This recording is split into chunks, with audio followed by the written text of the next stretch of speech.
Okay, so what I'd like to do in this video is I would like to be able to do a few examples of how to solve two-step equations. So what we've got to remember that's really important to do is it's really important to keep that equation balanced. It's like a set of weighing scales and the equal sign, or a seesaw, and the equal sign is the pivot. So it will stay balanced as long as the same thing happens on both sides. If you add a weight to one side of the seesaw, it goes down. You have to add that same weight to the other side to balance it out. That's just what an equation is like. So if we look at the first example, we've got 2x plus 5 equals 23. We've got to find out what x is. So we've got to get the 2x on its own first of all, so that we can then find out what x is. That means we've got to remove this plus 5 from this side of the equation. Now the way that we balance that out and we get rid of that plus 5 is we take the 5 away. Plus 5 take away 5 gives me 0. But now I've made this side of my seesaw, or my equation, lighter. So I have to take the 5 away from the other side as well. That is then going to give me 2x equals 18. We remember that 2x means 2 times x, or 2 lots of x. So if I want to find what one lot of x is, I've got to divide it by 2. I've got to share that into 2 parts. If I do that to this side, I've got to do it to the other side to keep that seesaw balanced, that weighing scales balanced, which will give me x equals 9. Remember, these 3 dots mean therefore, and what they're doing is they're saying this is true, therefore this is true, therefore this is my answer.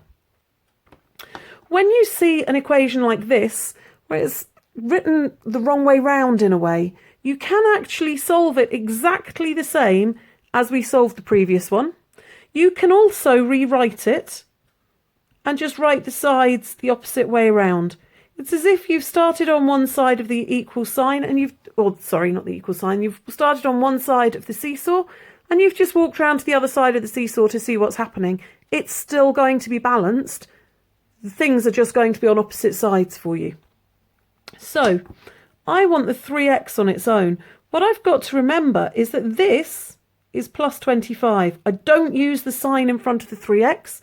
I've got plus 25 here.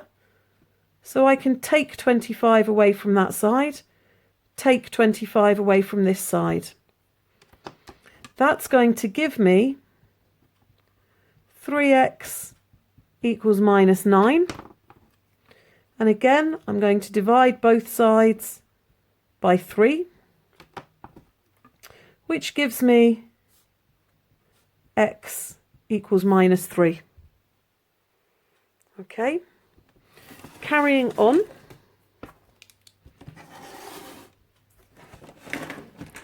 we've got 5x minus 7 equals 33. I want to remove this minus 7 from this side of the equation. So what I'm going to do is if I add 7 to it, minus 7 plus 7 is 0. So I'll add 7 on this side as well. That gives me 5x equals 40. I divide both sides by 5. And that's going to give me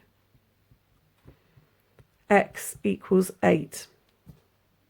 Number 4 looks slightly different, but that's just because this means x divided by 2. Remember that line in the middle means divided by. And we've got it written the opposite way round, so we can rewrite it in the way that we prefer, because of the fact it's got that equal sign in the middle. I don't want the minus 1 there, so I'm going to add 1 to both sides, which is going to give me then x over 2 equals 7. I don't want x divided by 2, so I'm going to multiply both sides by 2. It's the opposite, it's getting rid of it. I'm saying half of x is 7. Well, if I want 1 whole of x, I've got to double it. So that's going to give me then x equals 14. I'm just going to draw a line under that because I didn't leave myself quite enough space. So for number 5, we've got x divided by 4 plus 3 equals 7. I'm going to start by getting rid of the plus 3. And the way I get rid of it, I undo the plus sign with a minus sign. And I take the 3 away from both sides. That's going to give me x divided by 4 equals 4. I then have to undo the divided by 4 and multiply it by 4, which will give me x equals 16. I strongly advise you when you first start off with these to have these bits that I've written in green in a different colour so that you can see what it is you're doing and you can see at a glance that you're doing the same thing to both sides, because it's really important that you keep those equations balanced at all times.